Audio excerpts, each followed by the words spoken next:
Olá pessoal, tudo bem? No vídeo de hoje nós vamos dar continuidade à série sobre metodologias aplicadas. Então, quais são os métodos que são empregados quando desejamos fazer uma pesquisa aplicada? Nesse vídeo nós vamos caracterizar então a entrevista, que é o método pelo qual o pesquisador realiza um contato direto com os indivíduos que se relacionam com o objetivo de pesquisa, visando a coleta de dados que vai viabilizar depois a discussão do tema escolhido para o trabalho de conclusão, para a dissertação, para a tese.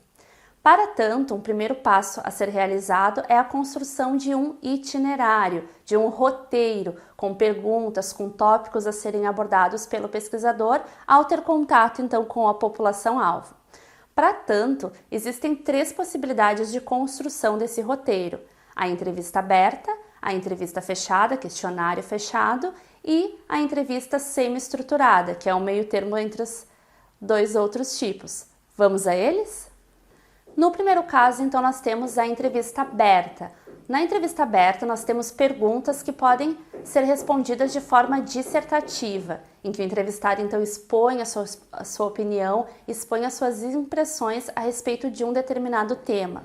Por exemplo, se eu quero fazer um estudo do perfil comportamental de líderes de uma grande empresa, eu posso colocar lá como tópicos, como assuntos a serem abordados, questões anteriores à chegada deles na empresa. Por exemplo, o que levou você a escolher essa profissão?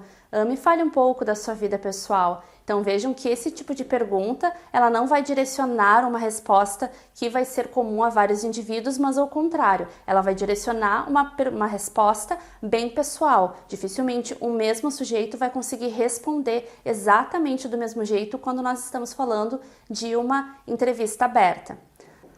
Portanto, esse tipo de entrevista garante um maior grau de interatividade, permitindo, inclusive, a depender do tipo de instrumento, tipo de interação que o entrevistador está fazendo com o entrevistado, que outras questões possam emergir ao longo da conversa.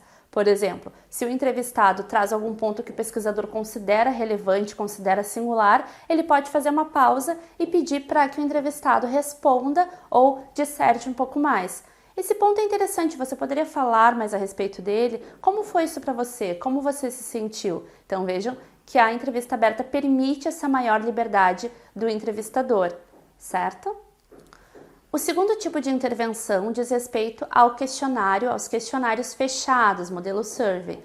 Esses questionários então vão produzir dados muito mais quantificáveis e muito mais restritos. Então, como diferentes formas de estruturar linguisticamente perguntas em um questionário fechado ou itens no questionário fechado, nós temos perguntas de resposta sim ou não, verdadeiro ou falso, perguntas que se utilizam de escala. Por exemplo, se eu estou fazendo uma pesquisa sobre o transporte público de uma cidade, eu posso perguntar para os cidadãos daquela cidade: numa escala de 0 a 10, como é que você avalia o serviço de transporte público na sua cidade? Então vejam que os dados são muito mais matemáticos, mais quantificáveis. Esse tipo de pesquisa é muito útil, bastante útil, quando se quer abarcar um grande número populacional, quando a minha amostra precisa ou quando eu desejo que a minha amostra seja grande, porque ela é muito mais fácil de ser respondida.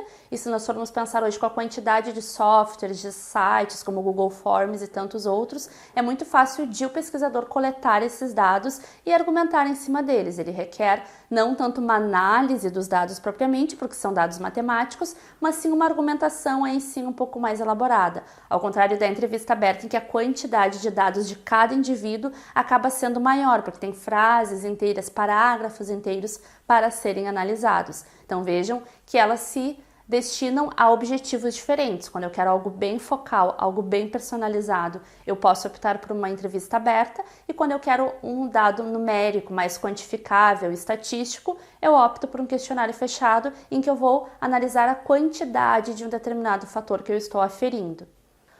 Como último tipo, nós temos a entrevista semi-estruturada. Então ela vai ser um misto, pode ser um misto de perguntas fechadas e perguntas abertas, mas ainda assim ela tem uma estrutura pré-estabelecida. Então, por mais que seja possível, durante a entrevista semi-estruturada, dar maior espaço para questões subjetivas do entrevistado ou do entrevistador, ela tem um roteiro a ser cumprido. Então ela não é tão individualizada lá como a pesquisa totalmente aberta. Mas ao mesmo tempo em que ela tem essa pré-definição, então ela acompanha, em certa medida, o fluxo de uma conversa. Então, a ideia na construção de uma pesquisa semi-estruturada é fazer perguntas com uma relação de causa e consequência, um tópico levando ao outro, para que o entrevistado compreenda bem quais são as etapas e responda adequadamente a cada um dos objetivos ali que estão implícitos em cada uma das perguntas, certo? Ficou clara a diferença entre os 3 métodos? Espero que sim! Para finalizar esse vídeo, eu gostaria de fazer uma observação bastante importante que eu vejo muitos pesquisadores errarem, que é a questão do pré-teste. Antes de você fazer a aplicação do seu questionário para uma população grande, para a população alvo da sua pesquisa, é muito importante que após elaborar as pesquisas e submetê-las ao olhar de alguém, do orientador, de um professor, de um colega participante da pesquisa, você faça um teste aplicando para um pequeno grupo, 2, 3, 5 pessoas, para identificar se as perguntas estão claras, se não gera nenhum tipo de dúvida para o pesquisado, se elas não são muito próximas muitas vezes e podem gerar algum tipo de dúvida ou de respostas que levam ao mesmo objetivo. Então, é bem importante também analisar se elas não estão induzindo a um tipo de resposta igual a todos, quando na verdade o objetivo é individualizar a resposta de cada um dos pesquisados. Então, é bem importante fazer esse testezinho, aplicar, analisar as respostas, ver se não há nenhum erro de interpretação, para depois fazer a aplicação definitiva. Por que eu falo isso? Porque muitas vezes não dá tempo ao longo da escrita do TCC, da pesquisa de mestrado, de doutorado, de fazer uma correção depois que o formulário já foi para a rua, já foi enviado por e-mail, já foi disponibilizado pelas redes sociais para uma população grande. Se há erros depois que ele já está sendo aplicado para a população alvo maior, dificilmente é possível corrigir e isso vai causar uma série de problemas, tanto lá na metodologia quanto na discussão dos resultados. E muitas vezes a gente, quando está pesquisando na graduação ou na pós-graduação, acaba subestimando o tempo. A parte de escrita do trabalho de análise dos dados exige bastante do pesquisador, então é muito importante que o questionário já esteja bem desenvolvido, já esteja bem estruturado e já esteja testado antes de ser aplicado em definitivo, certo? Por hoje concluímos. Espero que esse vídeo tenha ajudado vocês e peço mais uma vez para que curtam, compartilhem e se inscrevam nas nossas redes sociais. Até o próximo!